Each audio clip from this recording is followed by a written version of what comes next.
Están comprobando aquí, si estamos en directo, ¿no? Ah, no. No estoy echando una quiniela. Buenas, ¿qué tal? Aquí estamos en Oxo Tags, desde el Museo Oxo, el mejor museo de videojuegos del mundo. Y estamos con nuestra invitada esta semana, que es Concha Perea. Muy buenas, Lady Godiva. ¿Qué tal? Me he dejado el caballo fuera, ¿eh? Y me he Te ha vestido. dejado el caballo. Y me he vestido para entrar. Bueno, Lady Godiva, para aquellos que escuchan el programa donde solemos coincidir Concha y yo, que es Fallo de Sistema en Radio 3, pero sobre todo una escritora. Este es su primer libro, que es La corte de los espejos. El siguiente, que es... La última primavera. que yo me sale La revolución de la primavera, La última primavera.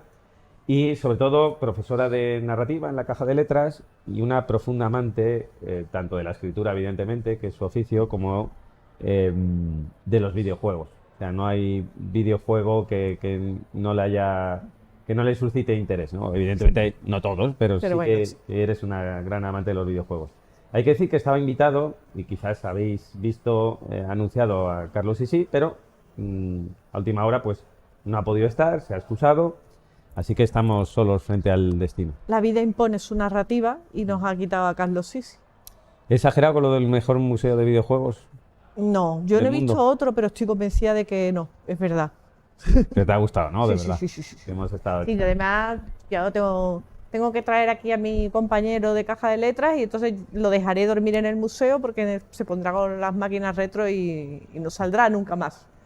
Por cierto, pedazo de ambientación en el set hoy, gracias a Julio Gómez.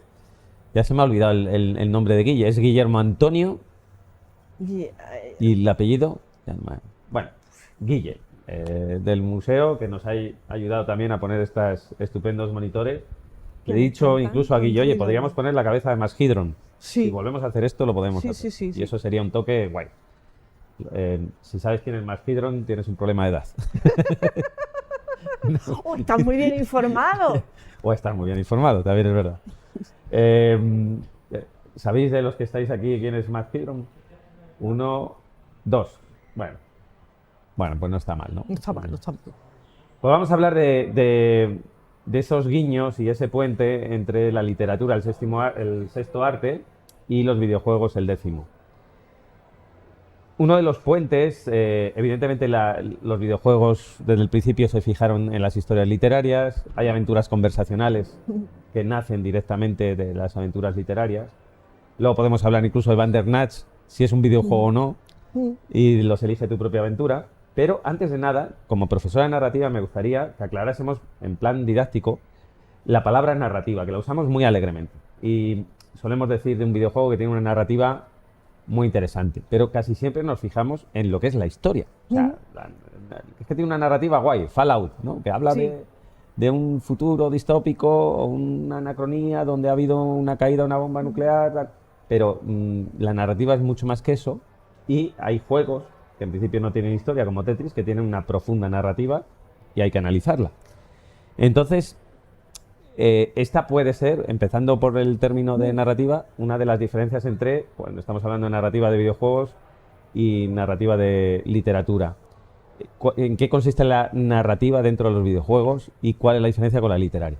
Claro, para mí, ya digo, la principal de la es que es tu papel como consumidor de esa narrativa. Tú cuando lees un libro eres un consumidor pasivo porque estás leyendo ese libro pero no formas parte de esa historia. En cambio, con un videojuego tú eres parte activa de la historia.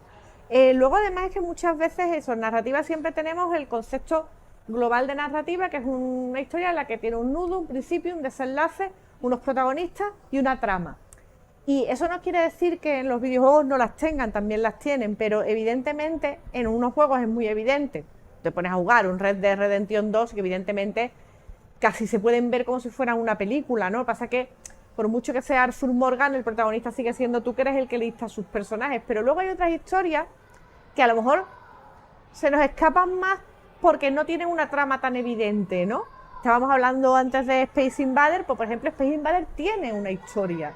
Tú tienes que saber que vienen estos seres del espacio, que tú formas parte de las tropas que va a detenerlos y que bueno, pues que estás luchando en una galaxia por la verdad y la libertad y el amor, vaya. pero en fin de cuentas estás luchando por esto. Y hay una serie de juegos que nos permiten precisamente tener esta narrativa. Que a ¿Te veces... acuerdas de la peli Los niños del maíz? Sí. Porque estamos a punto de... Sí. Yo... No, perdona, ¿eh? No. Yo estoy No, digo por si... No sé si estáis escuchando, pero estoy a favor de los niños del maíz, yo mucho a Yo veces. también. Así que moriremos. Venga. Sí, de manera horrible, Vamos. pero bueno.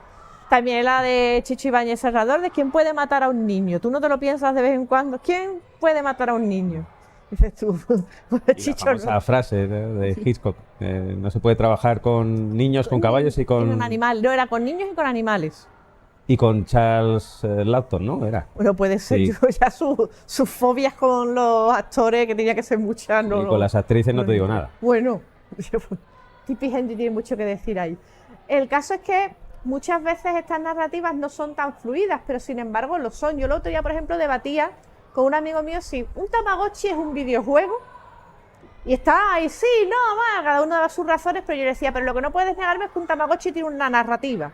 Sí. Que es que tú tienes tu Tamagotchi, llega, es un huevo, lo tienes que ir educando, y cuando tú te has dado cuenta, si eras un de estos, tú lo ibas creando, ya le habías puesto nombre a tu Tamagotchi, le ibas inventando tu historia, iba creando, se creó incluso leyendas urbanas en torno a que si lo cuidabas mucho, evolucionaba de una manera que no había visto nadie, no sé cuánto.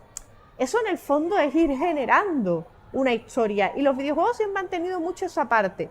Primero la narrativa per se del propio videojuego, y luego la que se vas creando tú fuera, porque evidentemente cuando tú estás jugando un juego, pues eso, tipo unos Space Invaders, o por ejemplo se me ha ido de la cabeza completamente, que estaba pensando en el Pong.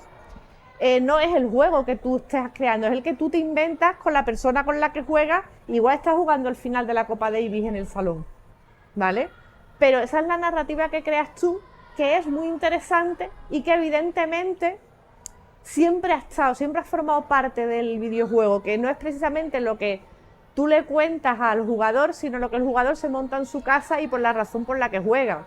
Nosotros, por ejemplo... O sea, puede haber una narrativa emergente en el jugador que, claro, no ha predicho ni ha controlado el autor. Claro, nosotros, por ejemplo, con el Guitar Hero hacíamos una cosa que era que nos creábamos como nuestra propia competición tipo Eurovisión, y era al final ganaba el que más puntos había conseguido. Era imposible, teníamos un chaval que además siempre cogía la misma puñetera canción, que era Barracuda de Heart, que era bastante complicada en el juego, si habéis jugado al Guitar Hero.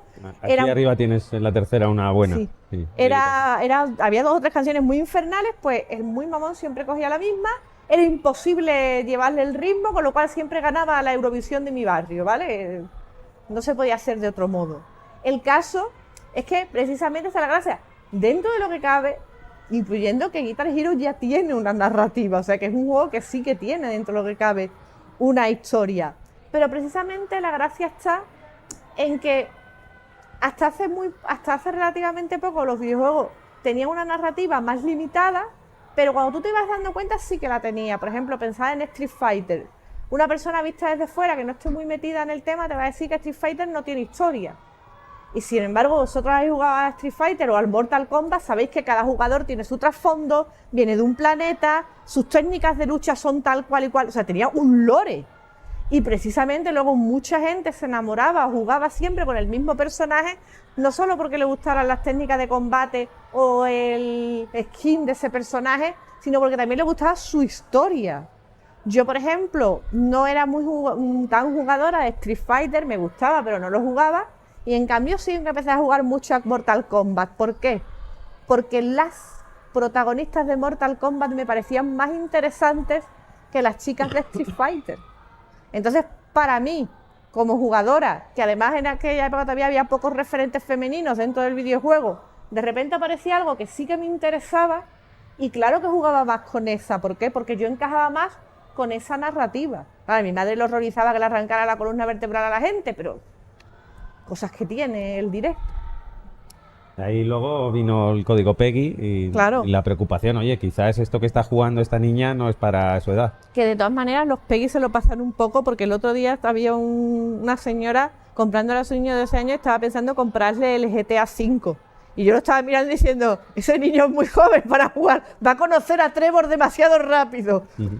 Y tenía un PEGI 18 el juego bastante gordo, pero... Hablando de narrativa, que hay una capa de narrativa externa, o sea, hay un montón de niños en los que está costando, porque hablar de narrativa, de tal, aquí es puro instinto. Sí, o sea, sí, están frente a una pantalla reproduciendo el cliché que muchos enemigos del videojuego usan de esto genera ansiedad, es puro nervio, es pura acción, no hay un desarrollo, están en ese punto ahora. Estoy notando, se escuchan las hormonas desde aquí, o sea, se escucha, pero la actividad. Fíjate, es difícil hablar ahora mismo de profundidad literaria y narrativa con este contexto, pero bueno, también es verdad que ese goce primigenio, ese disfrute, porque los videojuegos se pueden leer a muchos niveles. Pasa como con los Simpsons. Sí. O sea, los Simpsons tú lo puedes ver a un nivel básico. De entretenimiento, pero luego te pones a hilar fino. Me acuerdo de preguntar a mi primo pequeñito, oye, ¿por qué te gusta? No sé, porque Bart hace tonterías.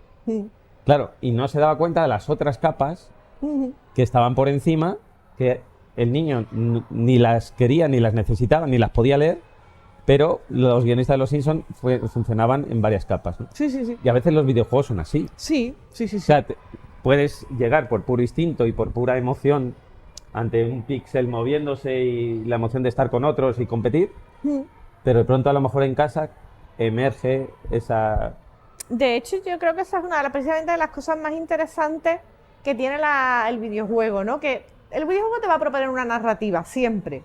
Pero luego tú vas a crear la tuya en tu casa de una manera u otra. Evidentemente con unos juegos es más posible que con otros. Pero vamos a poner un ejemplo que además lo tenemos relativamente fresco y seguramente todos lo conocéis, que es el Animal Crossing. El último Animal Crossing, además, porque los otros Animal Crossing todavía tenían más historia, te mudabas a una ciudad, había más gente, pero en este Animal Crossing te dejan en una isla y dicen, apáñatela con tus vecinos, tú sabrás. Yo he conocido a gente que nos pilló el Animal Crossing, pues con su juego, como a muchos de vosotros, durante la pandemia.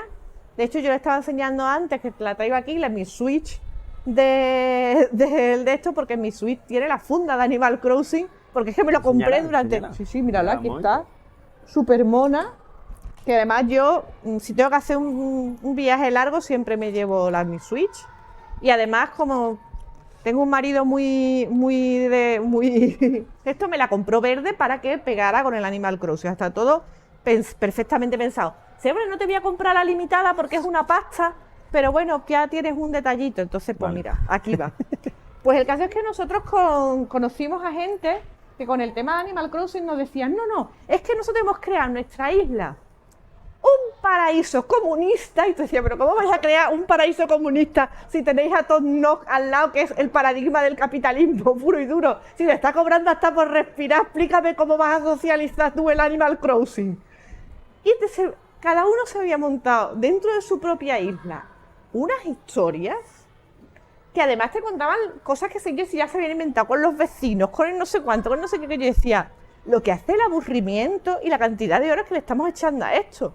Pero precisamente la gracia está en eso, es que el juego te ha propuesto una narrativa que dentro de cada es simple. Llegas a una isla, tienes que construir una comunidad, tienes una hipoteca gigante, o sea, podría ser un barrio de Madrid cualquiera, y tienes que buscarte la vida como sea para irle pagando al mapache cabrón que te está chupando la vida. Y dentro de eso, la gente no se conformaba nunca con eso, sino que ahora llegaba un vecino y decía, uy, pues este vecino me ha dicho frase estándar, la que sea.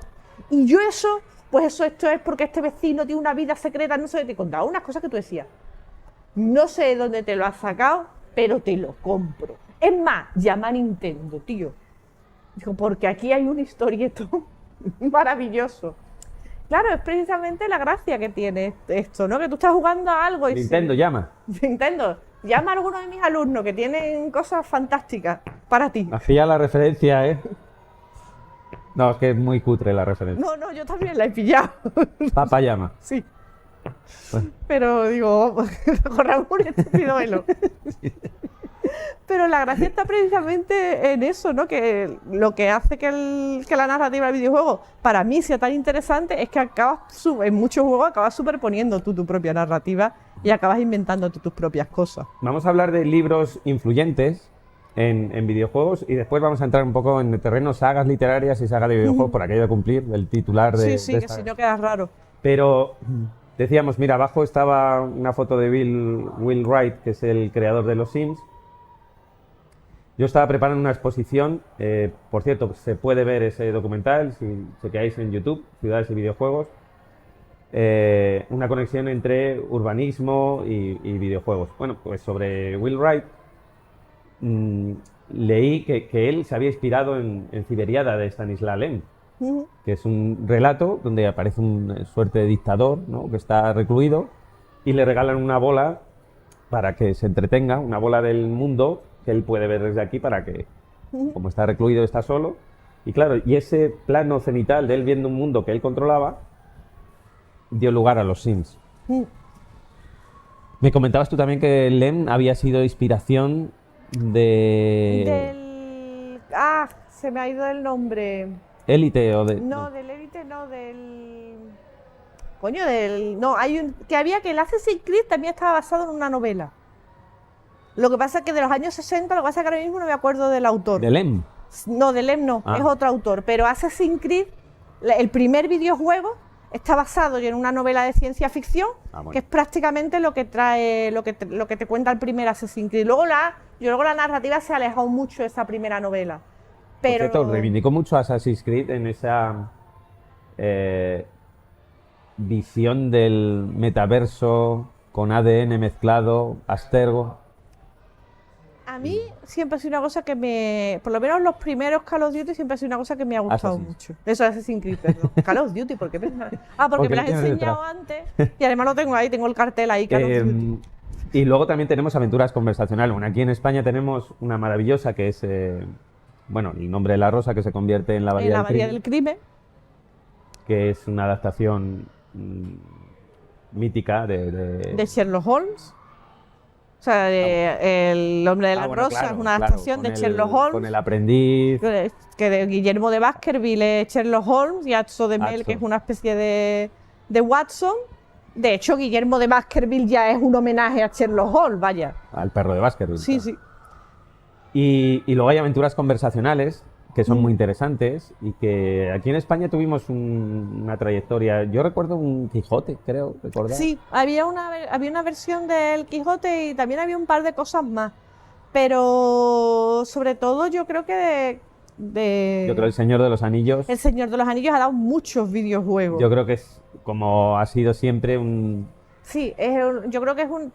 Yo es que creo que El Señor de los Anillos, si luego te pones a fijarte dentro de la literatura fantástica, lo siento mucho por los haters de Tolkien, pero sigue siendo el libro que más, cuando más preguntas, más luego te das cuenta de que hay cosas inspiradas indirectamente del Señor de los Anillos, y sobre todo hay un montón de videojuegos, ¿no? Bueno, y además, ahora está este último que ha sacado de Gollum, pobrecito mío, que ha salido un poco pachucho. Pero precisamente la gracia está en que es una historia tan universal y tan adaptable que es muy fácil de llevar. Además que tiene un trasfondo tan rico y dices, bueno, no me quiero basar directamente en los personajes del Señor de los Anillos. Pues haces el Shadow of Moria y te pones a hacer, eres un Dúnedain que se parece sospechosamente a Aragorn pero que no lo es, y lo dejas corriendo por allí. Y son videojuegos que funcionan muy bien precisamente porque el mundo que creó Tolkien se presta mucho, tanto al cine como al videojuego, claro. ¿Te parece que entremos un poquito en el concepto saga, que es un concepto muy literario Sí, y que luego se hereda en otros productos culturales? A veces cayendo en los vicios ocultos que tiene el...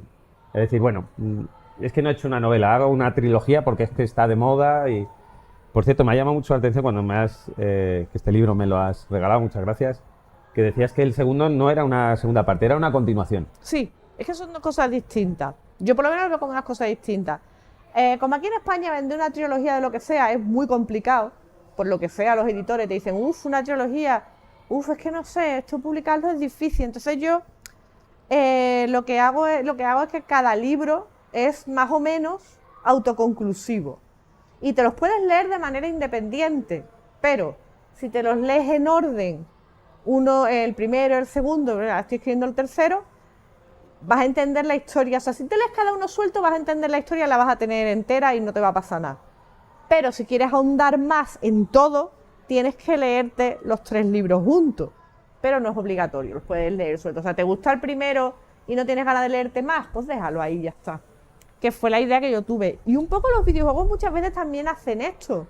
Tú puedes ir jugando a algo, tú puedes ir jugando, por ejemplo, un Assassin's Creed, y ahora ya un poco, si no te los has jugado todos, no pasa nada. Porque más o menos te vas a ir entendiendo y vas a poder jugar independientemente de cuál hagas. Pero si hay otras sagas, por ejemplo, la saga de Yakuza, que también los puedes jugar sueltos, pero si juegas la saga Yakuza suelta va a haber momentos que vas a decir, ¿por qué se hablan como si fueran amigos de toda la vida? ¿De dónde ha salido este señor? ¿Y por qué acabas de salir de la cárcel?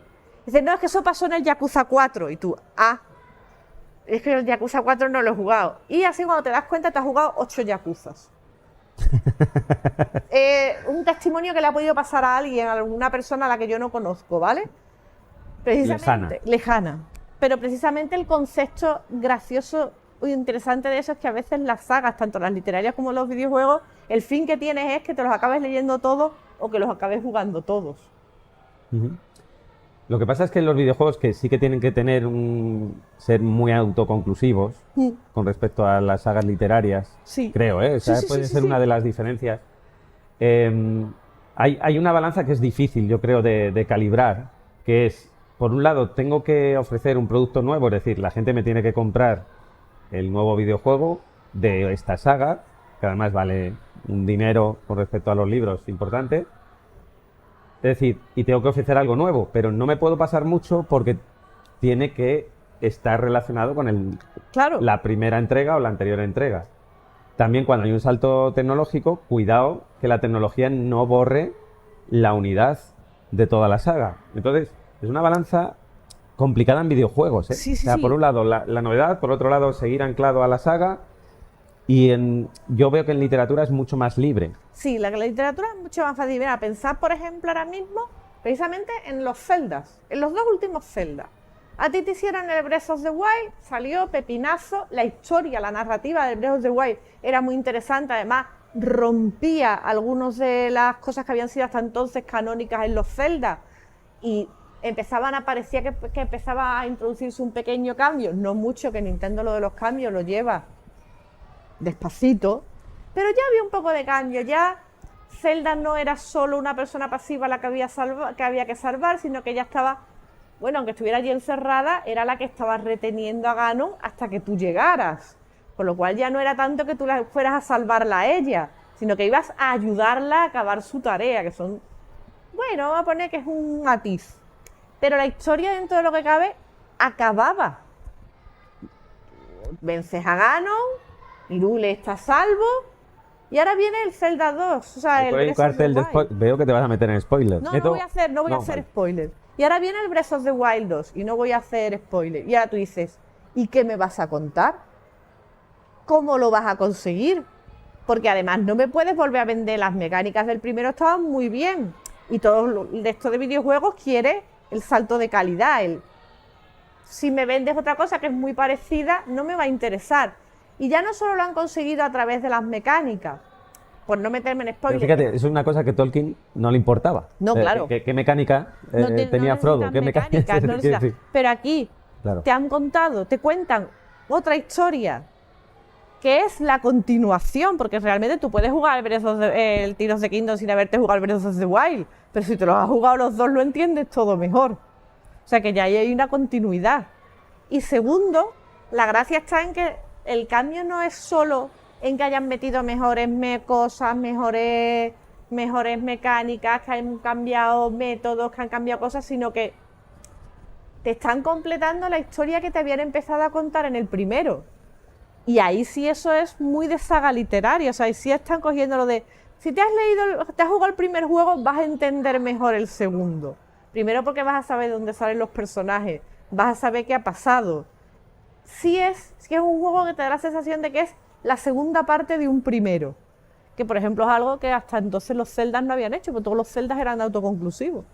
¿Qué te parece la fórmula en episodios anteriores? Me estoy acordando ahora de Mass Effect 2. Sí. Porque además era necesario, porque al principio solo se jugaba en Xbox, creo. Sí. Cuando llega a PlayStation, Y llega Mass Effect 2, oye, te tengo que contar. Sí, y además lo tuvieron, Y lo tuvieron hicieron que de meter. una forma excelente. Sí, sí, sí, sí.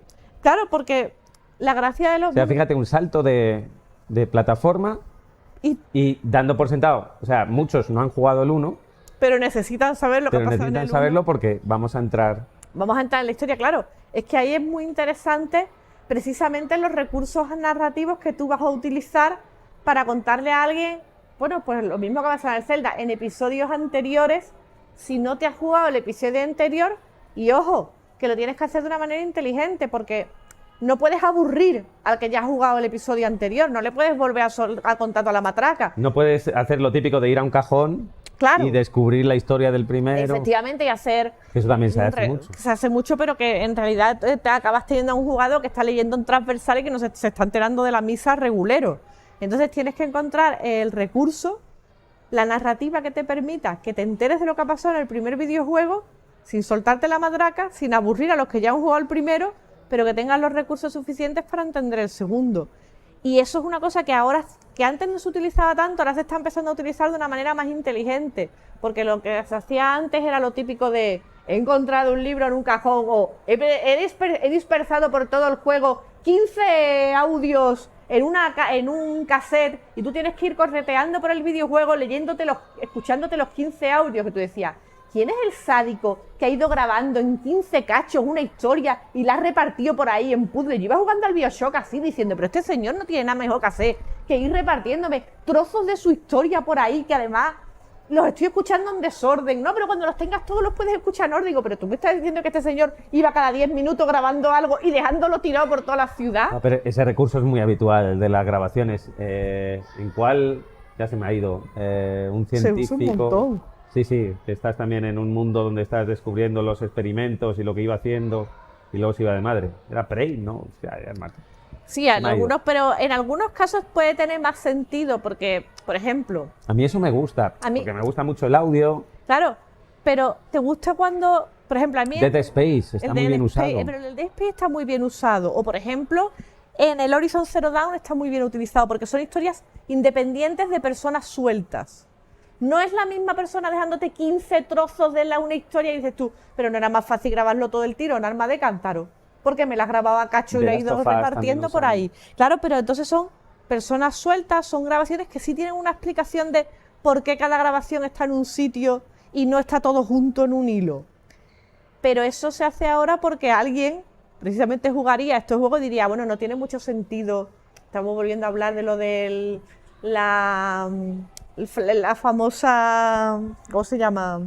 La ruptura de la narración ludonarrativa, ¿no? Es que esto me saca del juego porque de repente estoy pensando por qué Manolito ha escondido 15 trozos de su grabación por todo el set cuando lo podía haber grabado todo del tirón y tenerlo todo en un único Spider-Man punto. está lleno de grabaciones. Sí, pero son de personas distintas. No es la misma persona grabándote una historia, dejándote cada cachito en un ¿Tú te imaginas ese recurso en tu siguiente novela? Es decir, voy a meter algún recurso, el código Vidi. Se puede hacer, pero por ejemplo en ese caso tú puedes marcarte un Dune, que cada capítulo de Dune era un trozo del libro de la princesa, nunca me acuerdo el nombre, que es la cronista, que te va contando la historia de Paul Atreides.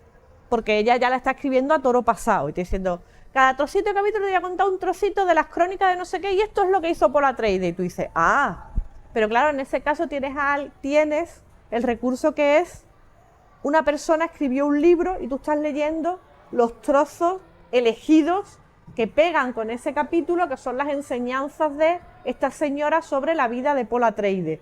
Eso se ha hecho ya en muchos libros y de hecho muchas veces puede ser un apoyo a la narrativa interesante porque tú te lees ese mini cachito y la princesa te dice y entonces Paul Atreides se montó en un gusano gigante y lo petó muchísimo y tú lo lees y dices ¡guau! Aquí, entonces en este capítulo va a pasar algo potente porque mira lo que te está diciendo aquí la princesa, esto es relevante, este capítulo promete.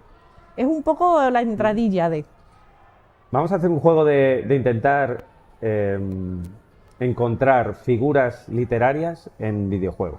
Por ejemplo, hay una técnica muy usada, y que Cervantes fue un maestro, que es la técnica del manuscrito encontrado. Sí. ¿Qué videojuego podría estar en esa categoría? Pues Alan Wake. Alan Wake, una de las gracias que está es que tú estás intentando recuperar supuestamente un manuscrito perdido.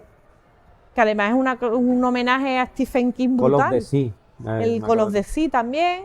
Es que hay un montón. What Remains of Edith... No, no. No es manuscrito encontrado, ¿no? No, pero hay muchas novelas que empiezan... Digo videojuegos. O sea, hay muchos videojuegos, pero es que he dicho novela, me estaba pensando. Pero hay muchos videojuegos que empiezan con la historia de que alguien ha encontrado un texto o que te está leyendo el propio texto cuando empieza el Hay una libro. que me gusta mucho, porque yo lo jugué en Xbox. Lo mismo os acordáis, y si no, que digáis por aquí por Twitch. Que era un juego de un director de cine haciendo técnica de stop motion, como un homenaje a Harryhausen, y lo que estabas viendo era la película. Ay. Y estaba permanentemente el director dándote el audio comentario. Esta escena fue muy graciosa. Le pedí al director de efectos especiales un dinosaurio y tal, pero al final me consiguió solo esto. Y tú estás mientras jugando con ese dinosaurio que se mueve en stop motion. Sí, sí. Y es todo ciencia ficción, fantasía de los años 40, 50. Alguien que se acuerde. Lo tengo yo en la cabeza. Pero es no es un narrador omnisciente, eso es un... Sí, pero ojo, ¿cómo hay lo llamas? muchos relatos. No es un narrador omnisciente, pero bueno, prácticamente sí que lo es, porque Bueno, es una el cuarta pared equivalente, teatral. que es el equivalente del videojuego del narrador omnisciente. Él te está contando la historia desde fuera. Stanley Parable. Sí, que también te le cuenta. Es que claro, hay muchas historias de esas que te van contando. De hecho, yo hace poco me jugué un juego que era de Rhianna Pratchett, que no me acuerdo del texto, que precisamente trata de que tú vas acompañando a una niña que quiere escribir su primera novela de fantasía. Y el juego es muy entretenido porque la que va acompañando es la narradora. Y tú vas andando, que en realidad la narradora es la propia niña porque ella va escribiendo la novela, pero la va escribiendo en torno a las cosas que tú vas haciendo. Y es una cosa que a mí me pareció muy original en el momento, pero también es verdad que yo ahí no soy objetiva porque a mí me gustan mucho los juegos que hace Rhianna Pratchett. Siempre me han parecido muy, muy interesantes. Me gusta mucho también su padre. Sí, claro. Bueno, y a ella. Dime alguna otra figura Pues- literaria que es pura y duramente literaria, que se usa en videojuegos, y algún ejemplo. Pues mira, un ejemplo que se puede utilizar, que se utiliza en videojuegos, de hecho, y que suele funcionar, es el del narrador mentiroso, ¿vale? El narrador mentiroso es cuando tú descubres dentro del videojuego que te han Bueno, esa contado. también lo usan los políticos. Sí, sobre todo en continuamente. Bueno, ahora nos vamos a inflar. Claro, que lo que te están contando es una mentira, bien, porque te están contando una mentira activamente y tú vas a descubrir en algún momento que lo que te están contando no es realidad, ¿vale? Que tú te has visto metida en una historia porque, pues tú ibas con una intención y descubres a lo largo del juego que te han mentido. De hecho, BioShock, por ejemplo, encajaría con eso, ¿no? Tú vas porque la ciudad ideal, que tenía una utopía, que tenía no sé qué, y tú tienes que ir descubriendo cómo se rompió esa utopía y sobre todo cuál fue tu papel cuando tú llegaste allí.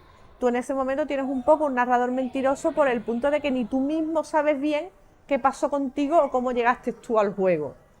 Y muchas veces también es interesante por el hecho de que descubres que lo que tú creías que estabas jugando no es, o sea, la realidad que tú creías que estabas jugando es completamente distinta, es una realidad completamente nueva. Metroid es un ejemplo de eso, cuando te das cuenta de Claro. que Samus es una mujer.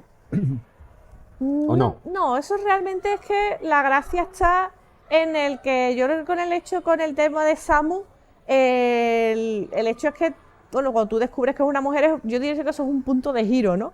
Que nosotros ya damos siempre muchas veces por sentado, sobre todo en aquella época, que siempre ibas a estar jugando con un hombre y de repente descubrías que no, que esa mujer era una mujer. Eso en narrativa se llama punto de giro, que es un momento en el que tú descubres algo sorprendente o una información completamente nueva que puede cambiar tu percepción de la historia. Que en ese caso son cosas interesantes. Un quiebro. Sí, es un quiebro, sí. Un punto. Un bisbal. Sí. Ten cuidado que te voy a hacer reír, al final. yo pero no tengo Vale, ningún problema vale. porque me hagan reír. ¿Algún otro más? Pues mira, otro también que se suele utilizar, que a mí normalmente ya no me suele gustar tanto, pero se utiliza, es el del falso final. El falso final es, por ejemplo, los dos, bueno, sobre todo el segundo Red Dead Redemption 2. Tú en el segundo Red Dead Redemption 2, cuando acaba el videojuego, cuando acaba la historia de Arthur Morgan, tú crees que ya has acabado. Y de repente dicen, no, ahora viene John Marston y tú. Pero si ya me has contado todo lo que me tenías que contar.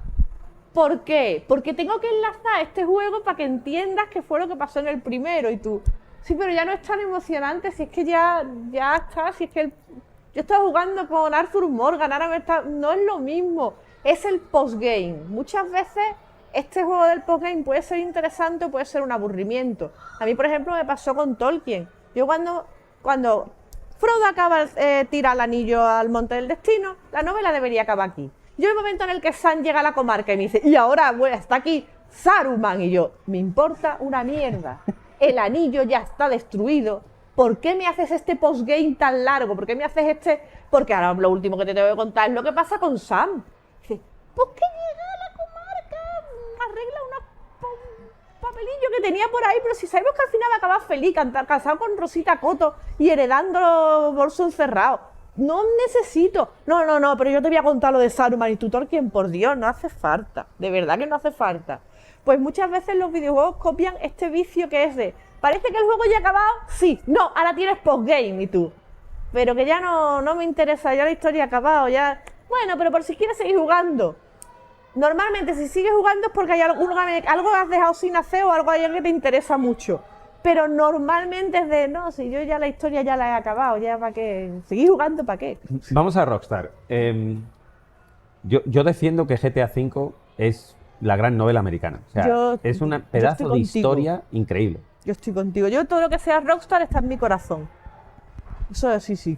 Pero hay un problema con respecto a Red Dead Redemption. Que el equilibrio entre esa historia muy interesante, ese héroe venido a menos, en un mundo que empieza a no comprenderle, con un alter tan característico como el de GTA V. Pero claro, gran parte de la historia la estás intuyendo mientras estás escapando de la policía, a tiros con no sé quién, y donde no te da.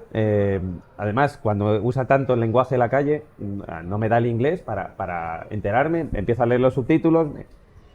Algo que no sé si es un fallo o no te puedes imaginar un GTA V sin que pase eso. Claro, es que Pero en Red Dead Redemption sí está muy equilibrado. Y sí la historia tiene su cubículo y no interfiere en tu gameplay. Pero en GTA V partes muy importantes están interfiriendo mientras tú estás ocupado de otras cosas y a mí no me da. Es que yo pienso que ahí lo que ha hecho Rockstar es una cosa muy interesante. Para mí Rockstar tiene una cosa muy interesante en cuestión a narrativas, y es la manera en la que ellos han ido avanzando en contar sus historias. Ya no es solo a nivel de narrativa que han ido avanzando mucho y han mejorado mucho, sino que ellos mismos van adaptándose muy bien a los nuevos tiempos y a las nuevas tendencias y cambiando cosas y alterando cosas. Evidentemente, cada vez que lo hacen, tienen un montón de gente llorando diciendo, es que esto ya no va a ser el verdadero espíritu del GTA, estáis destruyendo la saga. Ahora cuando han avanzado, que en el siguiente juego uno de los personajes jugables es una mujer, ¿pero qué estáis haciendo? Estáis destrozando el GTA. Dice, ¿de verdad no te preocupa jugar con un junkie terminal, pero te molesta jugar con una señora? Aquí hay un problema. Pero la gracia está precisamente en el que ellos van cambiando sus narrativas según el tipo de juego que hacen. Tú te ves la narrativa del GTA 4 y es verdad que también es muy lo que tú dices, muy loca, muy inmersiva, pero es que es verdad que quizá con la del GTA 5 en muchos momentos a mí me pasaba, también había muchos momentos que digo, estoy muy sobreestimulada en estos mismos momentos porque tengo un montón de mierdas encima. Creo que la intención del juego era esa, ¿no? que tuviera picos de tensión muy fuertes. Pero también es verdad que eso, como las novelas, es algo en lo que tú como jugador puedes entrar o no. A mí me da un poco de rabia porque, evidentemente, ostras, es que está ahí en el top, el mundo abierto de Zelda, ¿no? Pero me da rabia porque a veces se menosprecia el mundo abierto de Rockstar, que es un mundo abierto como... O sea, sería el top mainstream en mundo abierto es Rockstar. Es que para mí hay dos juegos que uno no es un mundo abierto, es un falso mundo abierto, y el otro sí es un mundo abierto que es Los GTA no son exactamente un mundo abierto, es una ciudad, tienes un circuito. En realidad la ciudad está muy vacía. Tú dentro de los mundos de Rockstar tienes relativamente poco que hacer.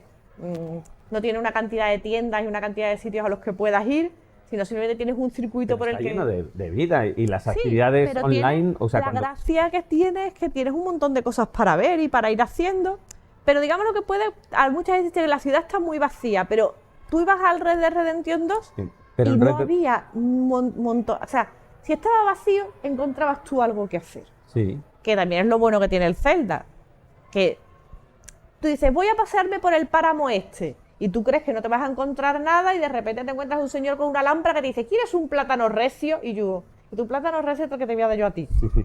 ¿Vale? Pero la gracia está precisamente en que la gracia es que tú crees un mundo abierto en el que, aparte de tener un montón de espacio y un montón de cosas, siempre vayas encontrando cosas que hacer. Y yo pienso que ahí Rockstar... bueno, en Red Dead Redemption sí que lo hay. Sí, sí que lo hay, sí, sí, sí. Pero yo GTA V lo sigo defendiendo. O sea, No, es sí. que vamos a ver, ¿de qué año es GTA V? Es muy antiguo, o sea, GTA V es muy antiguo. Y la vida que tiene, o sea, cómo sigue teniendo actividad en los En los servidores. sitios- los servidores. Es que eso es para mí eso es un mérito, porque además que tú puedas seguir a día de hoy jugando online a según qué juegos y sigan manteniéndose, es un logro ya no solo a nivel técnico, sino a nivel de que los jugadores quieran seguir jugando algo que a lo mejor tiene un montón de años, ¿no? Antes hablábamos del Call of Duty, a mí me maravilla que la gente siga jugando al Call of Duty. O sea, que sigan quedando online para jugar cuando ya hay otros muchos shooters y tal, y sin embargo, y no es que ya haya un grupo de jugadores que tienen 40, 50 años, que son los jugadores que empezamos a jugar Call of Duty, lamento recordárselo al que sea que jugara Call of Duty en sus momentos, sino que hay gente joven que está entrando en el Call of Duty y que está jugando. Podrían jugar a otros shooters, hay un montón, pero están también jugando a esto. A mí esas cosas me parecen muy interesantes, ¿no? Y el GTA V le pasa eso, ¿no? Que se sigue manteniendo, la gente sigue jugando y se están creando cosas bastante interesantes ahí. Se confirma que GTA VI va a ser un pelotazo. O sea, Yo es que ahí soy una compradora escéptica. cautiva. No, que coño, que me gusta, que yo es que... cautiva. Yo soy vale. una compradora No cauta, cautiva. sino cautiva. No, cautiva. Yo...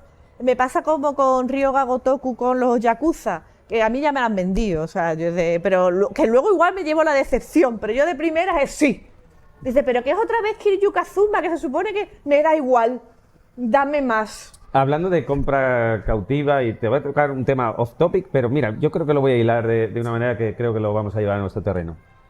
Se ha presentado las Vision Pro. Esto es totalmente off topic, pero lo voy a llevar a mi terreno. Venga.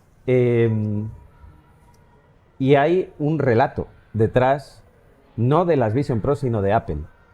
Es decir, Bueno, Apple es un relato en sí misma, ¿eh? exacto. Apple ha Y hay conseguido una convertir el narrativa marketing... propia de Apple, que, bueno, es filosofía de marca, lo que quieras. Pero yo me he dado cuenta, al tocar el tema, por cierto, aprovecho que este sábado va a haber un análisis en Radio 3 a la 1. Te las gafas... Sí, las escucharé. gafas porque si escuchas a la gente de la comunidad de realidad virtual, dicen, pero vamos a ver, no nos especifica esto, nos habla de 23 millones de píxeles, pero no nos dice el ratio y el aspecto. No nos está diciendo, bueno, nos ha dicho la duración de la batería, pero no sabemos si se puede cambiar en caliente. O sea, un montón de dudas. Que cualquier otro dispositivo, a cualquier otra compañía, le hubiese hecho polvo esa presentación. Ya, pero es Apple. Pero Apple, Apple te puede vender un trozo de papel de aluminio, le plantan la manzana en medio y la gente lo compra. y dice en un momento dado, bueno, varios momentos de la presentación, esto es magia. Y se engancha, para que veas cómo lo vuelvo a hilar. Pueden pasar. Fue Arthur C. Clarke el que dijo que cualquier tecnología suficientemente avanzada es indistinguible de la Sobre todo magia. si no la explicas. Y dije, estos han leído a Arthur C. Clarke. Y a ver, yo Han estoy... construido un relato Hombre, que tiene una base literaria. y además muchas cosas, mucho tema de la realidad virtual en realidad nos viene de mucha parte de la literatura de ciencia ficción.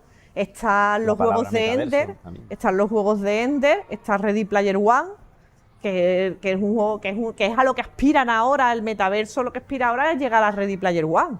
Yo no sé si lo conseguirán en algún momento, pero eso de que vivamos y que juguemos virtualmente y que tengamos una vida virtual, que en realidad es una cosa que ya se está haciendo, ¿no? Porque, ya digo, si yo no sé cómo pasaste usted el confinamiento, pero yo quedaba los fines de semana con mis amigos para ir a sus islas en Animal Crossing y teníamos un canal de voz en Discord y quedábamos para charlar, preguntarnos qué habíamos hecho durante la semana, nada, porque no podíamos salir de casa, pero lo utilizábamos para, oh, pues abre tu isla, pues yo en la mía tengo un de esto de una lluvia de estrellas, pues la mía ha cambiado la hora y podemos ir a tradear con nabos, que fueron los primeros NFT, los nabos del Animal Crossing.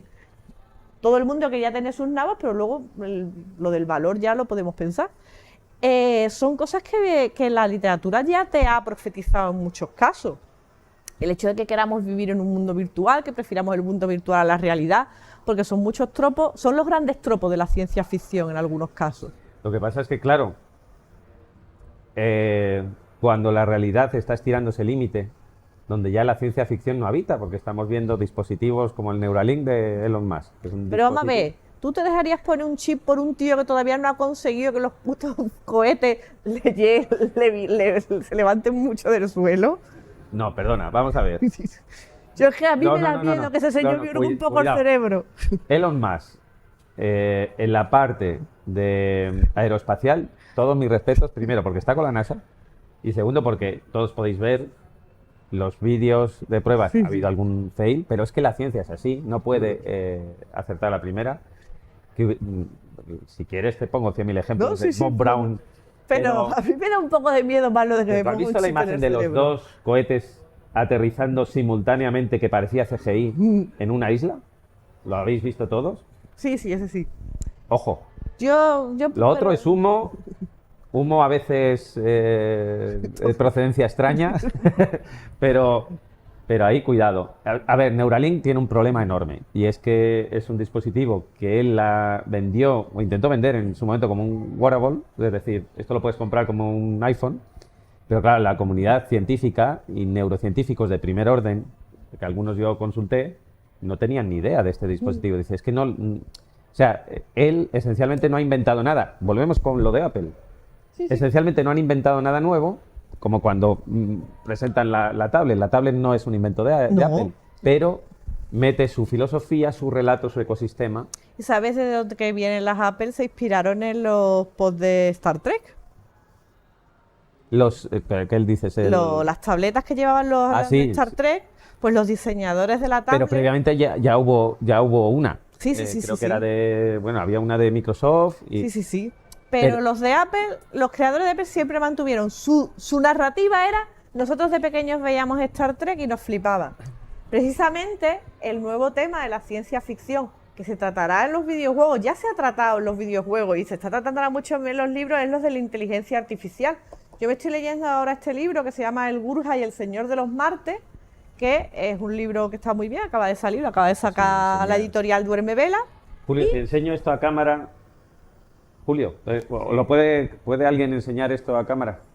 Ahí. Pues, ahí, que tú no imagínate está. Ahí más o menos. Que tú eres un jin, yo creo que ya está. Tú eres un jin, eres un genio de la lámpara, ¿vale?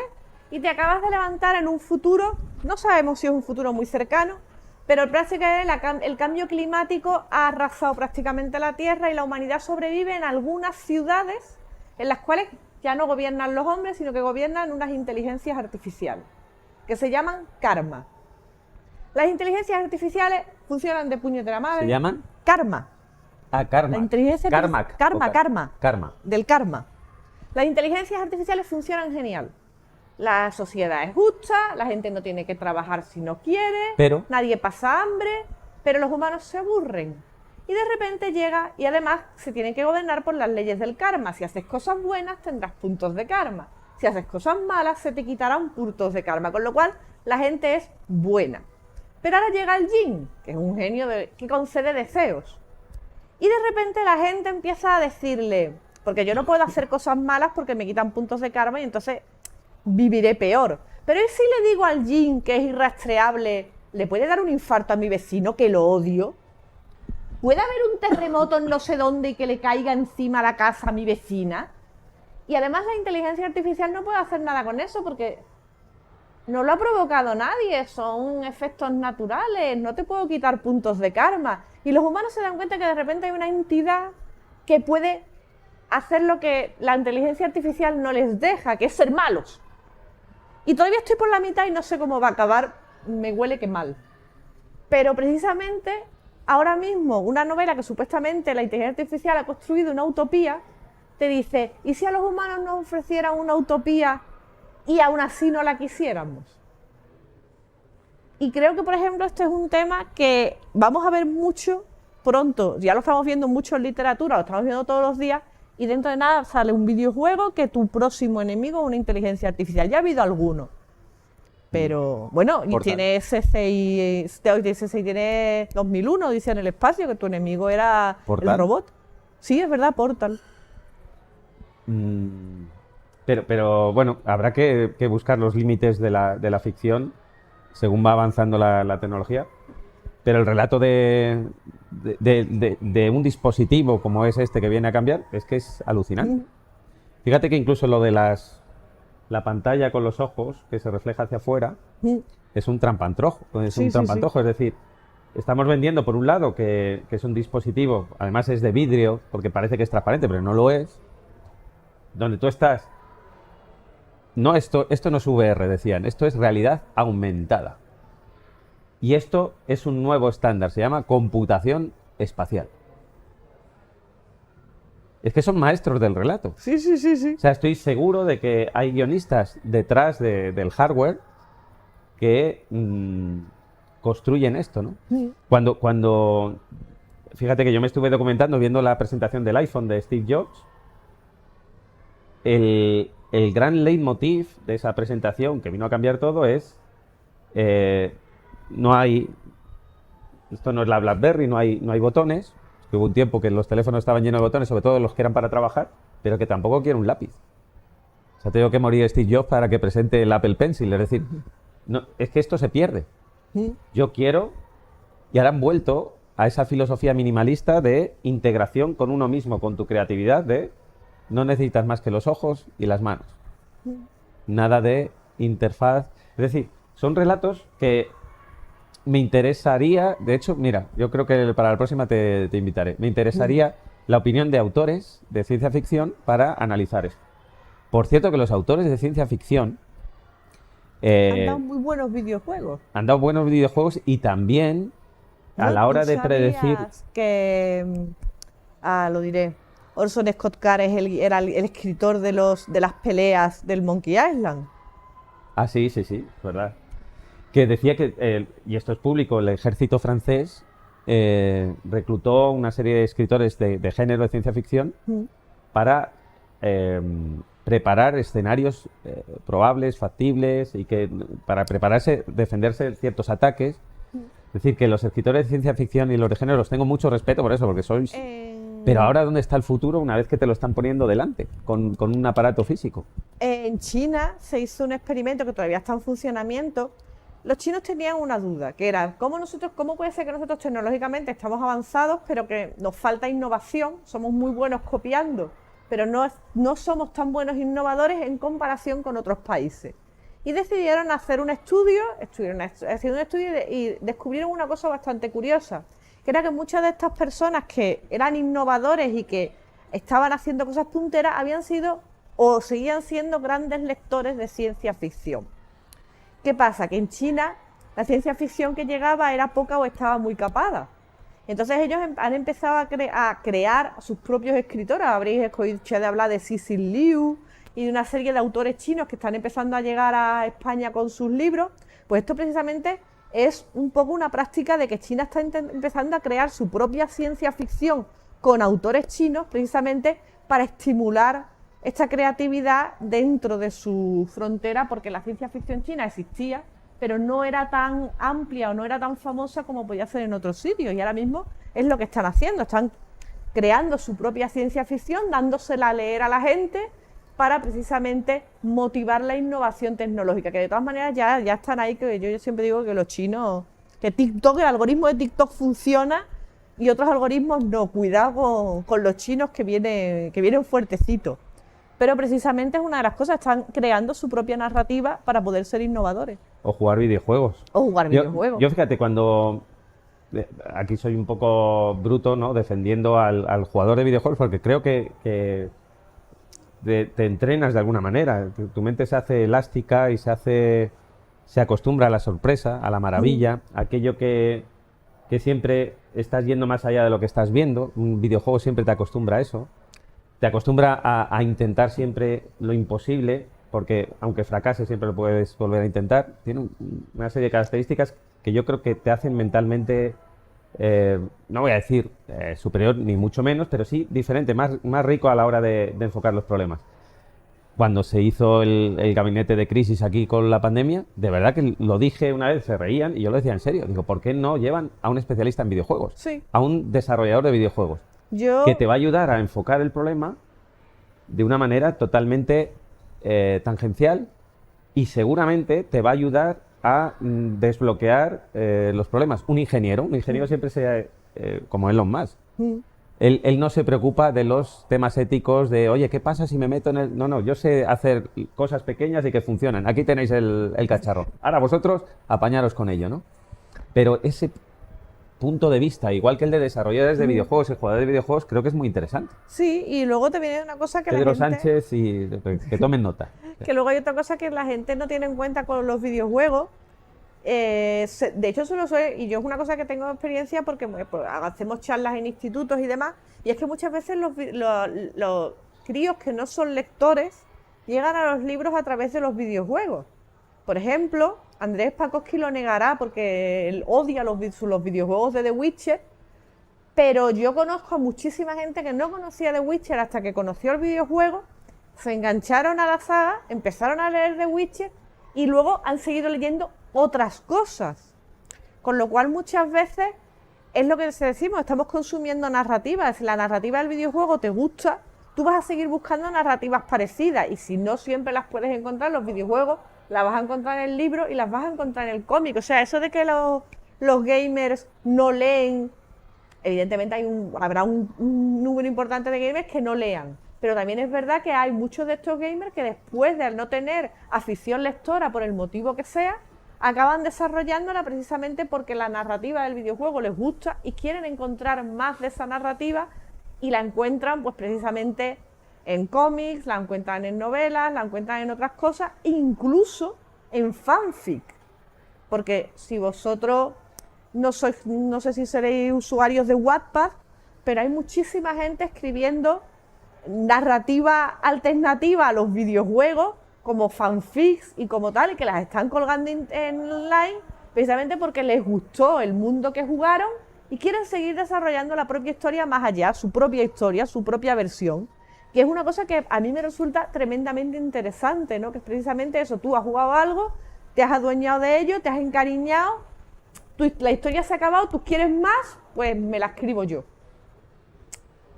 Y quizá no tanto, pero también es otra manera, yo siempre he sido un gran defensor de que muchas veces el fanfic crea escritores, porque empiezas escribiendo tu propia versión de Harry Potter, transinclusiva y gay friendly, y acabas tirando eso a la basura y escribiendo tu propia historia ya que no tiene nada que ver con fanfic. Muchos escritores de los que yo conozco, sobre todo en género de fantasía y en ciencia ficción, empezaron así. Tocamos un momento el tema de Bandersnatch. Venga.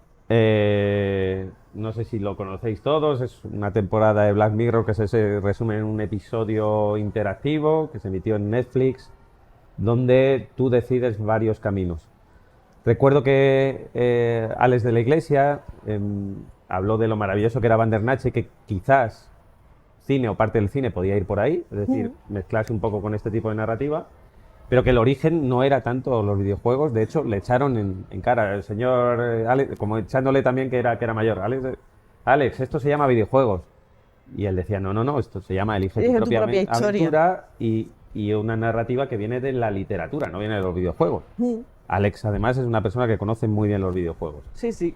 Te lo digo porque hay a veces que gente que es apóstol de los videojuegos y que defiende tanto los videojuegos como puedo defender yo, a veces te pasas de frenada sí. y crees que los videojuegos es razón y motivo de muchas- todo. y no. muchas veces los videojuegos están, pues, son muy inspirados en literatura o están inspirados en otras cosas. O sea Ujú. que realmente cuando tú creas un videojuego viene de algo y tu trasfondo, tú nunca creas de cero. O sea, David Cage hace del árbol de decisiones un arte, sobre todo en Detroit Become Human, que ya es una pasada, que ya prácticamente es una película interactiva o los cuentos o los... mucho más. O sea, no, en Detroit Become Human va más allá del cine. O sea, que puedas volver atrás, que el árbol de decisiones sea tan claro, pero A mí, aunque yo sé que hay mucha gente que no era muy defensora, a mí me gustaban mucho los videojueguitos estos de Telltales, porque yo decía que era una manera muy cómoda de leer sin leer.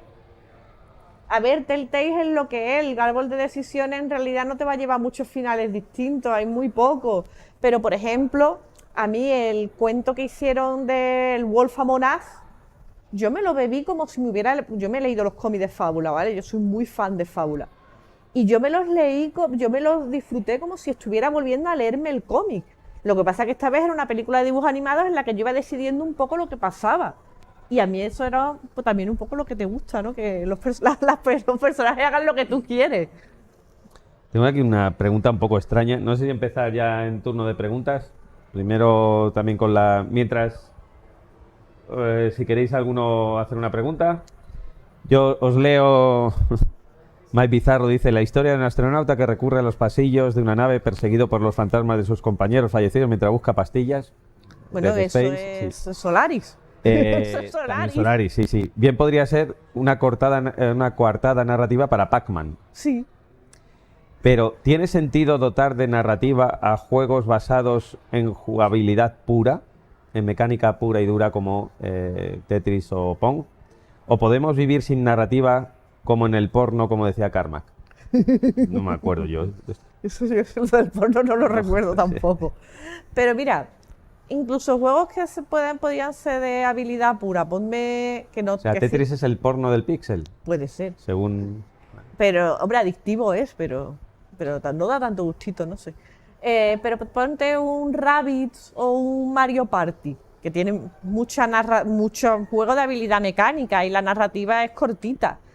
Pero la acababa sabiendo, sobre todo en el Rabbids acababa viendo una narrativa. Es que a la gente la tiene... Tú la traes porque la Carmack es mecánica... de South Park, dice... Sí, sí, me lo recuerdo, pero me hacía un poco de qué. Pero es que eso, los Mario Party acaban teniendo un poco de narrativa y los Rabbids tenían mucha narrativa. O sea, los conejitos aquellos que chillaban parecían una tontería, pero luego te dabas cuenta de que detrás tenían tanta historia que al final acaban mezclándolos con Mario. Ese ha sido el gran pelotazo de Ubisoft. Por cierto, hablé con el creador de Rabbids y flipó cuando tuvo el encuentro con Miyamoto. Claro, y dice, ¿cómo, Es que- cómo una empresa como Nintendo ha permitido esto? Hombre, es que es muy Porque era muy divertido. loco. Y cuando fueron a la reunión, que encima dice que tenía preparada un PowerPoint que unos minutos antes se le fue, o sea, tuvo que actualizar el software de Windows. Y por lo visto estaba de esto que le das a actualizar, venga, le doy a actualizar, y que estaba ya a punto de entrar con Miyamoto-san y seguía la barra para enseñarle. Y dice que lo pasó muy mal, pero que luego enseguida vio a través de los ojos de Miyamoto y de la gente de ahí que les había apasionado. Por lo que sea, habían visto... bueno, sí, ya me dijo por qué. O sea, habían hecho como un tráiler con cómo sería, o sea, un póster, cómo sería Mario Rabbids, o sea, para que se lo imaginen. Y se lo curraron y dijo Miyamoto, ¿pero de dónde habéis cogido? ¿Lo habéis cogido en mis juegos? Dice, no, lo hemos hecho de cero. Y vio un respeto en cómo habían representado a Mario dentro del universo de Rabbids que decir, oye, vamos a trabajar juntos. Me gusta cómo me queréis. Los Rabbids son muy locos. No es lo que yo había pensado, pero... Pero es que es eso que dice siempre, son juegos de habilidad pura. Son juegos de habilidad pura, pero siempre tienen un poco de historia, ¿vale? Aunque tú te juegues un Wario Wars, pero tú sabes quién es Wario. Porque esa es la gracia un poco, ¿no? Que es el gamberro, es el malo, es el no sé cuánto, no sé qué, y además te da la excusa de por qué el Wario Wars es así y no es un Mario no sé qué, sino que es el juego de Wario. Bueno, pero es que Wario es así, es guarro, es un poco tal, es un poco destroyer, es tal, y encaja dentro de la narrativa, es lo mismo. tú vas a tener un juego de Rabbids que consiste en eructar. Y tienes que eructar más fuerte que tu vecino. Sí, pero ya te han contado primero la... Pero antes de contarte el juego de eructar y de que te pongas con el mando a darle así, que te acabes con la muñeca hecha polvo, lo primero es la historia de los Rabbids. ¿Quiénes son los Rabbids? O sea, que al final siempre te están metiendo una historia para venderte. Son extraterrestres, ¿no? Sí, son los conejos. Bueno, como Superman. Sí, pero conejiles. ¿Queréis hacer alguna pregunta por aquí? No sé si tiene el micrófono.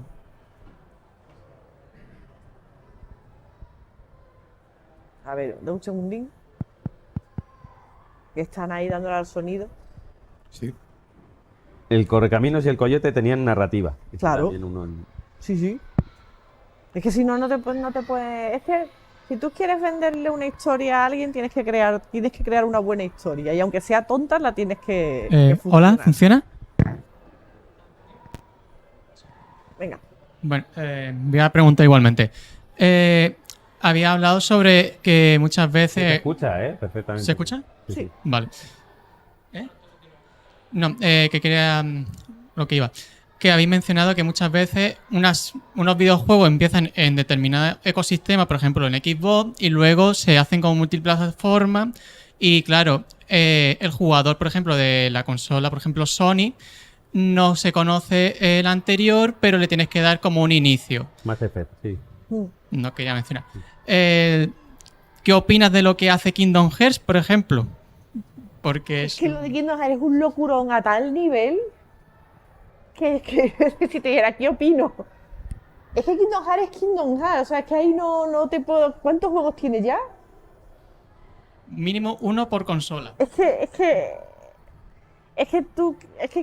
de hecho, además, para mí el jugador de Kingdom Hearts es una persona que le pasa un poco como los que jugamos al Yakuza. O sea, son gente que es que está muy metida en la narrativa de esos juegos, les gusta mucho por algún motivo que yo no acabo de entender, porque yo me gusta Disney, pero yo nunca he conseguido acabar de meter en el juego. Pero es que sobre todo, supongo que se virarán Wikipedias, porque yo no me creo que todo el mundo se pueda acordar de todo lo que pasa en los Kingdom Hearts, pero en el fondo, para mí, lo que pasa con el Kingdom Hearts es que te están contando una historia. Tú de alguna manera ya te has enganchado a esa historia y la vas siguiendo, pues como has seguido los Simpsons durante no sé cuántas temporadas. Y te puede pasar, pues a lo mejor una plataforma no lo has jugado, pero te vas a Wikipedia, te lees lo que no te jugaste. Ahora mismo se pueden ver gameplay, se pueden seguir de un montón de maneras, pero hay algo que te lleva a seguir jugando el juego porque ese mundo te gusta, porque la narrativa, porque los personajes, porque la mecánica. Y entonces, a lo mejor no los has podido jugar todos, pero siempre vas a ir encajando. De todas maneras, también creo que hay un poco de masoquismo en seguir el Kingdom Hearts, porque hay gente que es que desde...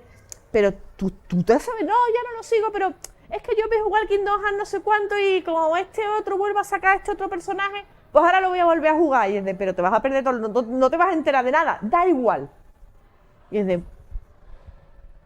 vale, si a ti te funciona, tira. Y sin cambiar de compañía de Square Enix, quería hablar sobre el juego The World Ends With You. No sé si lo habrá conocido. ¿Cómo catalogaría después de la primera semana? ¿Postgame? ¿No postgame?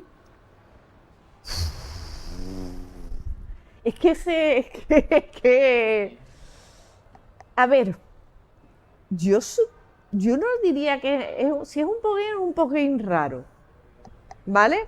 Porque realmente, claro, una vez que tú has cumplido, porque no quiero soltar spoiler, pero una vez que tú has cumplido lo que ya sabes del juego, lo demás lo estás haciendo un poco por vicio, lo estás siguiendo porque, bueno, te quedan cosas por hacer, Yo normalmente siempre digo, y a lo mejor esto es una visión mía porque vengo de narrativa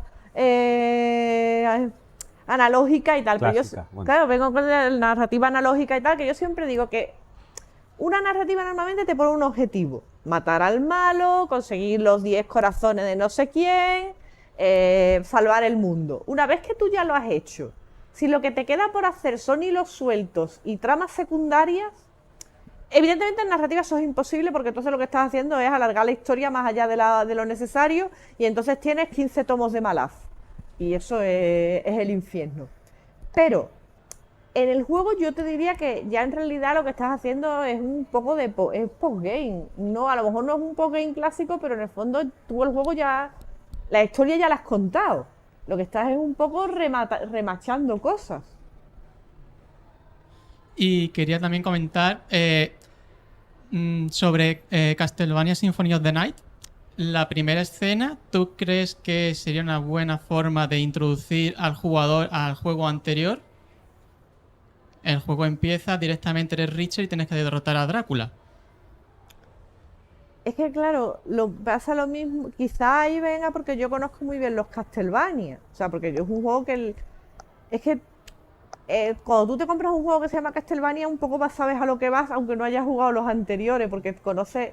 Es que con los videojuegos pasa una cosa que evidentemente con los libros no pasa, que es que muchas veces no te hace falta haber jugado los anteriores, sino simplemente saber a lo que vas. Tú en los Castlevania vas a vampiros y vas a una serie de cosas.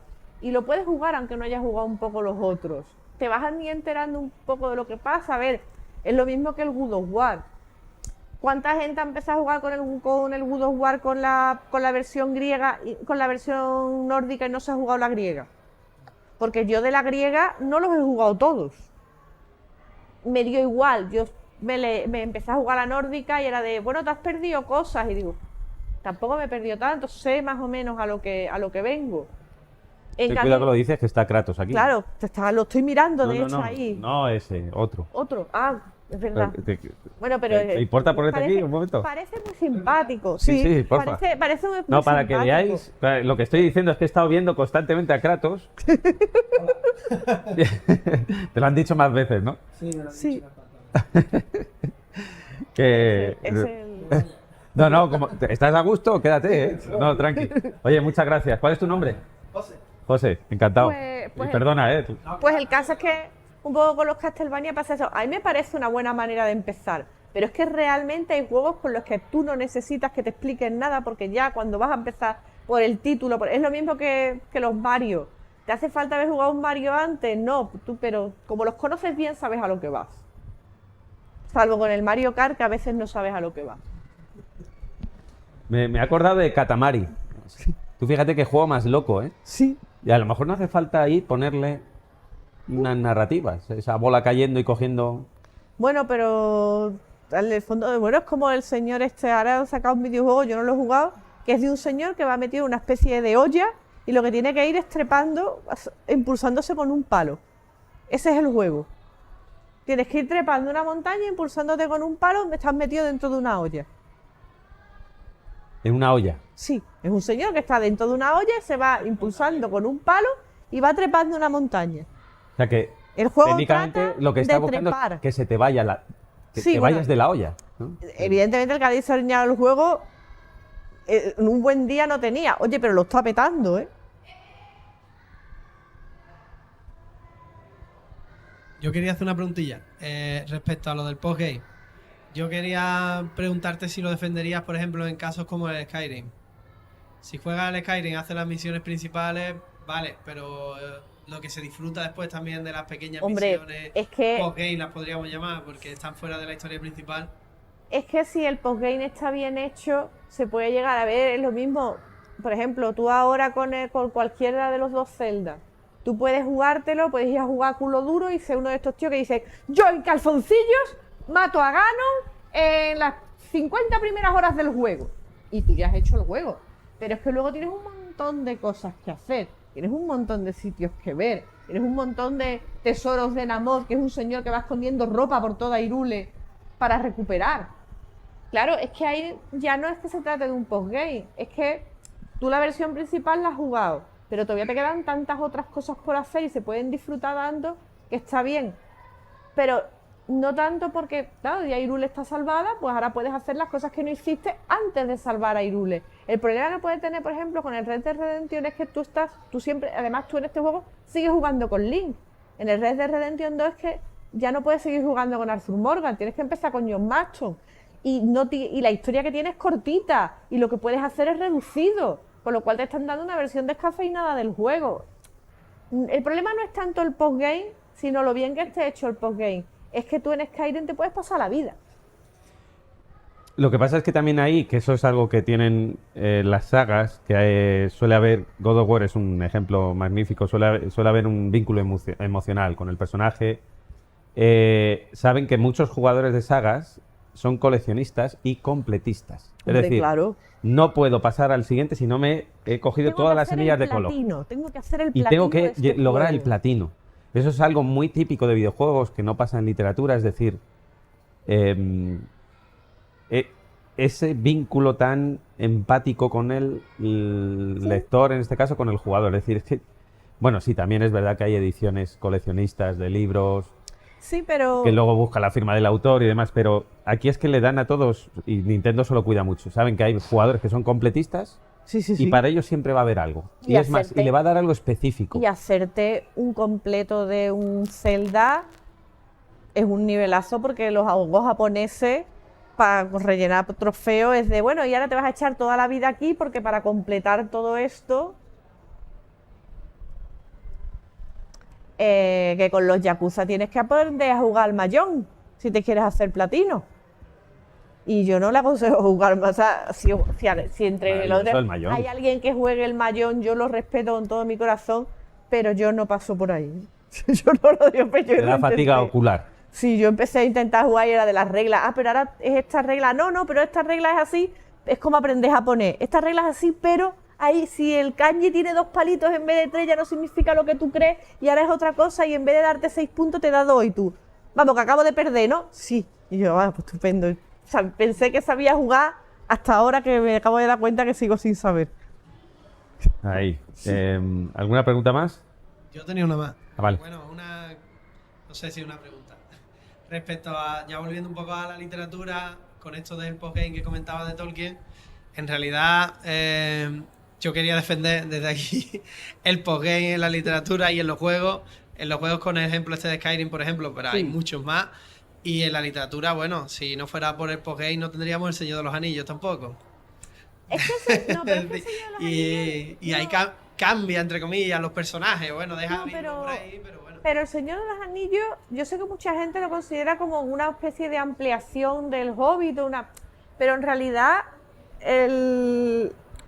mire, para mí, por ejemplo, no sería un postgame, no sería el Señor de los Anillos. Para mí, por ejemplo, un postgame sería Patrick Rufus con la música del silencio, ¿vale?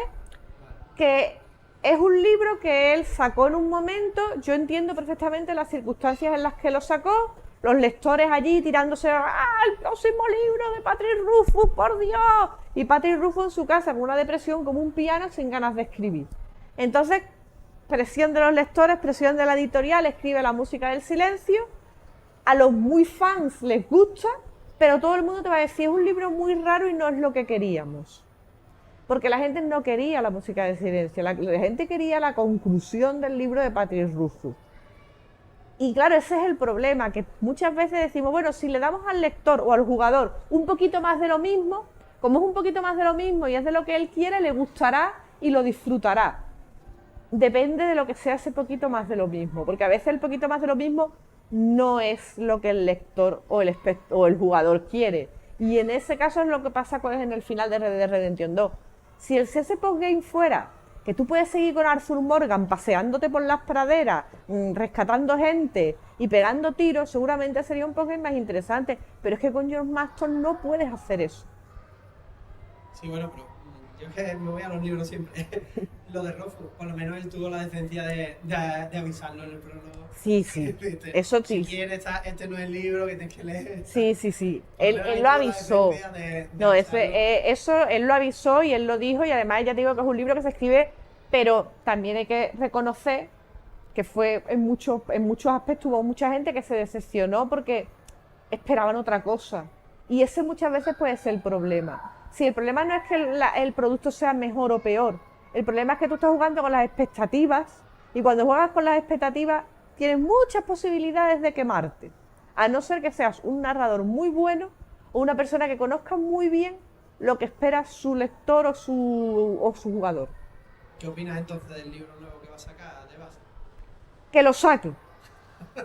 Primero que lo saque. Yo ya le digo, yo estoy muy sensibilizada con las circunstancias de Patty Rufus porque sé que son tremendamente difíciles, con lo cual no juzgo que no escriba o que tarde siglos. Pero el problema es que te dice que va a sacar cosas, anuncia un montón de veces que va a sacar cosas y esto ya es un poco Pedro y el Lobo. Entonces yo entiendo las circunstancias por las cuales los hace.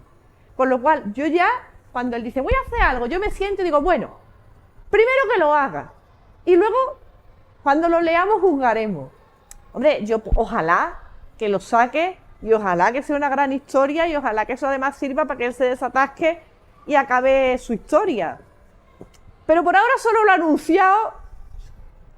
Y esto es como R.R. Martin, que no sabemos cuántas veces ha anunciado también ya que va a sacar Vientos de Invierno y Vientos de Invierno no sale. Y mi dice, no, Vientos de Invierno no sale, pero el juegazo que le he hecho al Kojima. Uy, a Kojima, a Miyazaki. El juegazo que le acabo de hacer a Miyazaki tú. Pero tú no estabas en tu casa escribiendo. Dice, no, yo he escrito un lore gordísimo que toma, mira, libraco del Elden Ring y tú. Bueno, pues nada, Vientos de Invierno no sale, el libraco del Elden Ring. Maravilloso ese giro, ¿eh? Sí. Mira, y tienes Elden una Ring. Elden Ring. Sí, tenemos otro. Mira, te voy a pedir para finalizar.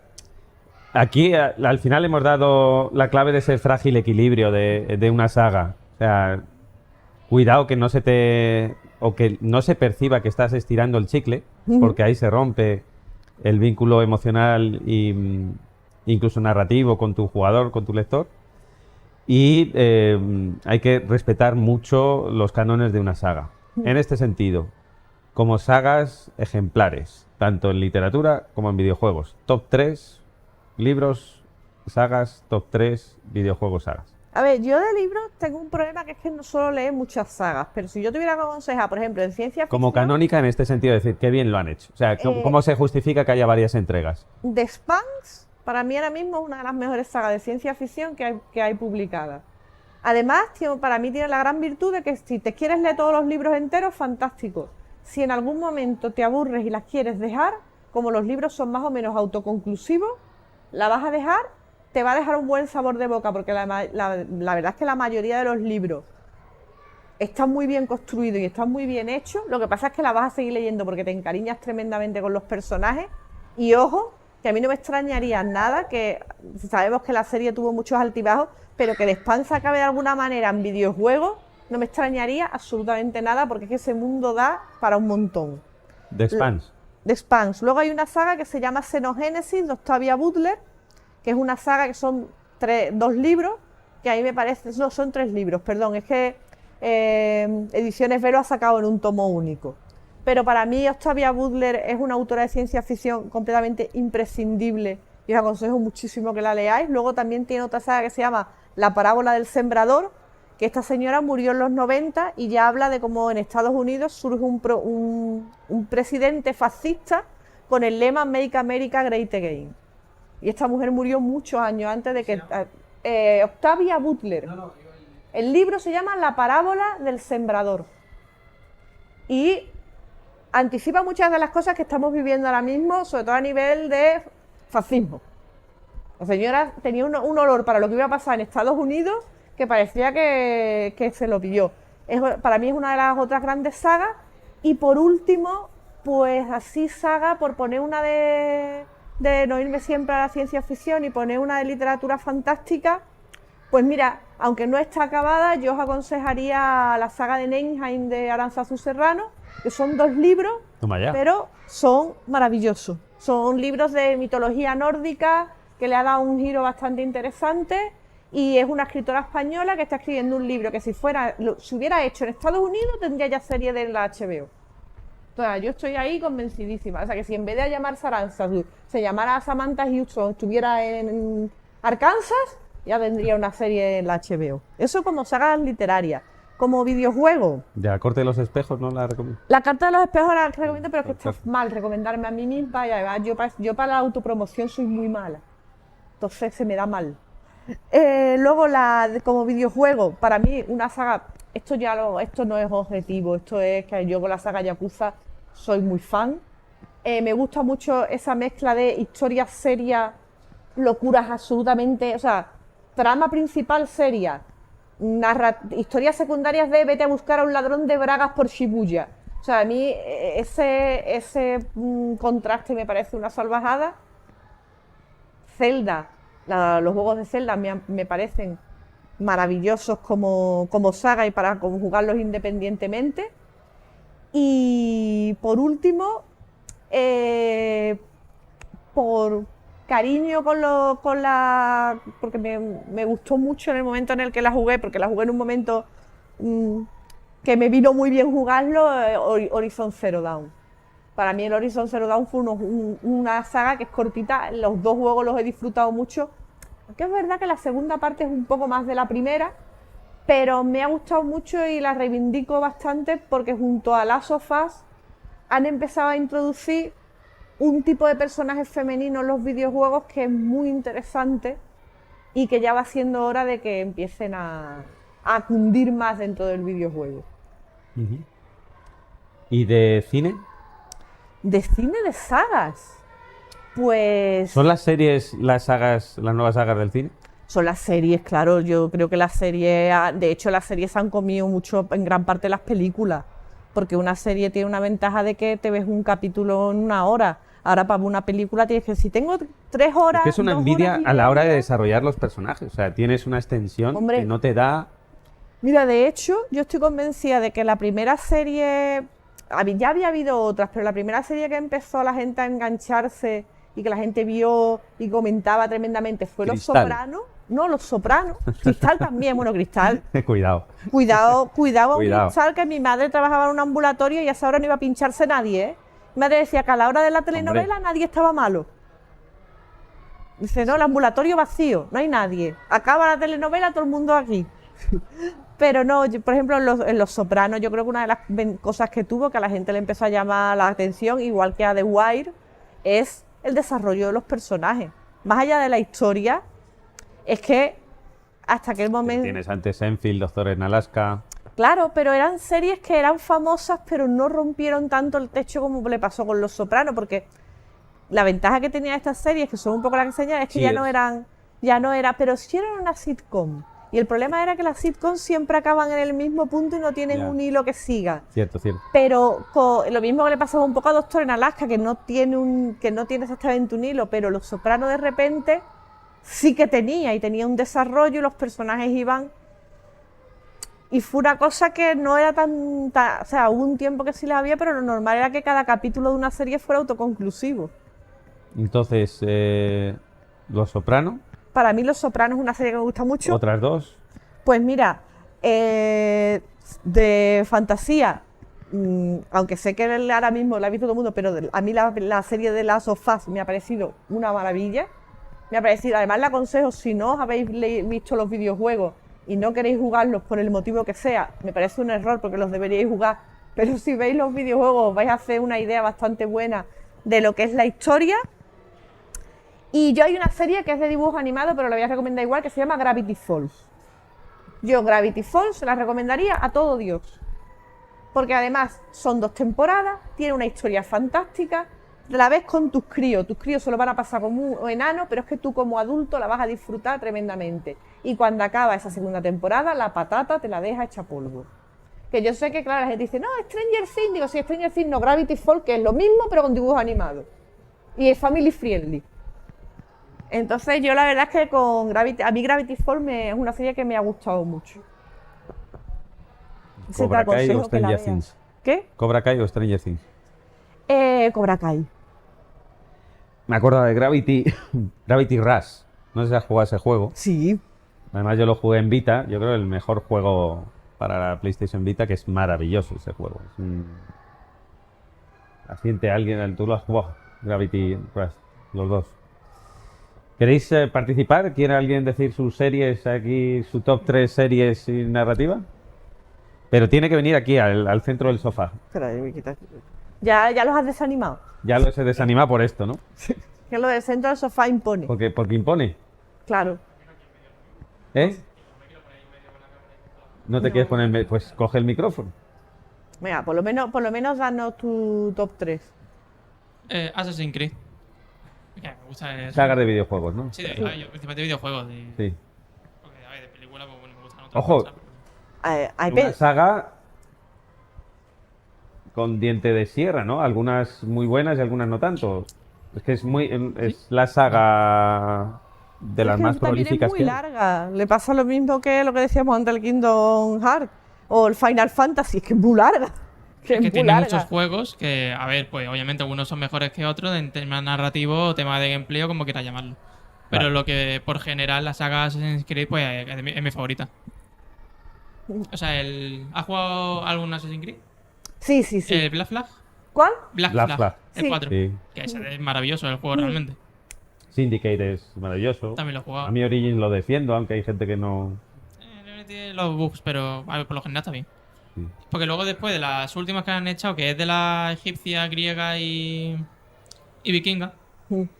el problema que veo es como que se está metiendo demasiado en tema mitológico, que aunque me guste mucho el de eso, está metiendo como muchas cosas fantásticas a algo que tendría que ser como más científico en vez de tanto mitológico. Pero eso, por lo general esa y el God of War, porque me gusta el tema de mitología. Y primero de sagas esas. Es que está- God of War y Assassin's. Principalmente sí. Y Uncharted también estaba muy chulo. ¿Cuál? Uncharted. Uncharted. Ujú.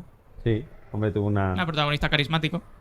Y está. El Uncharted es interesante cómo pasa de Uncharted a The Last of Us. O sea, Sí. cuando los propios creadores van buscando otra manera de Otra contar. manera, claro, yo supongo que también muchas veces te cansas de ir haciendo lo mismo y vas cambiando, ¿no? Ujú. Nadie ha citado Mass Effect.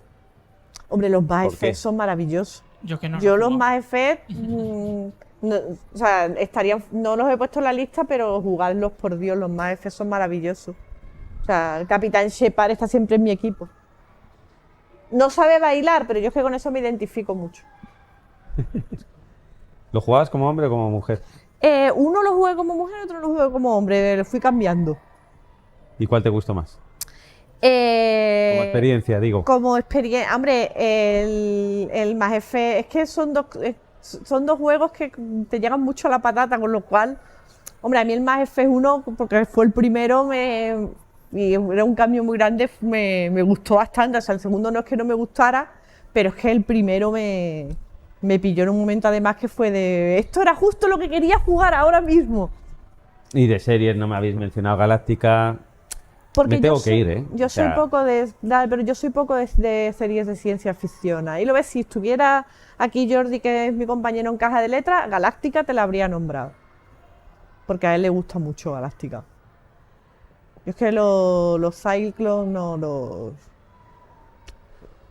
Además, creo que él se ha visto la antigua y la nueva, o sea... Pero él Igual también, madura, ¿eh? él también te habría dicho el Doctor Who. Te lo habría metido el Doctor Who porque él es muy Bueno, bien, pero entonces muy joven. si me hablas me tienes que hablar de Fringe también. También, también. También, también. O me levanto del sofá. No, no, hombre, claro. Bueno, que ha sido un placer. Me he sentido muy a gusto aquí contigo. Que siempre es un placer hablar contigo. Ya siempre lo digo, dispuesta, con un conocimiento vastísimo. Y me encanta que haya personas así y escritores así que no miran con ese desdén que algunos escritores y escritoras miran como diciendo, bueno, los videojuegos ya me entendéis, ¿no? Donde es que se quede un libro, se quede un libro. No, pues ella, No. de hecho, ha sido tan humilde que ahí he puesto yo el libro y ella ni hablaba de su libro. Yo siempre lo digo, o sea, porque cuando me dicen, es que escribir un libro, escribir un videojuego, yo siempre digo, si piensas que escribir un videojuego es fácil, hazlo tú. Y yo estoy muy convencida de que escribir un buen videojuego, escribir una narrativa de un buen videojuego, es tan difícil como escribir una buena novela. Y ya a partir de ahí... Bueno, a veces por líneas, es decir, por extensión, más difícil, más Sí, sí, sí. esfuerzo. Sí, sí, O sea, sí. O sea, yo estoy muy convencida de que contar una buena historia es muy complicado, independientemente del formato en el que la utilice.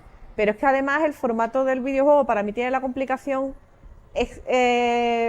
añadida de que tienes que añadir las mecánicas, y las mecánicas tienen que funcionar con la narración. Y todo tiene que cuadrar, y para mí es un salto mortal importante a la hora de escribir una cosa, que de crear una narración tan de esto. La profesora Perea, que ha estado con nosotros, Lady Godiva, ha sido un placer. Nosotros la semana que viene en Oxo Talks, ojo, que va a estar aquí Enrique Álvarez. Ah, muy. Pues entonces Estamos vas a hablando estar de- muy bien acompañado. Sí. Luego hablaremos con Raúl Álvarez también de cine y videojuegos y cerramos el mes con Estuve yo hace poco con Raúl él en Rubio. Madrid. Sí, es verdad, sí. Es Álvarez, ¿no? Es que he dudado, Sí. sí, porque he dicho Enrique Álvarez, digo, sí. Y Raúl Rubio de Tequila Works. Enrique Álvarez de Mercury Steam, la semana que viene aquí.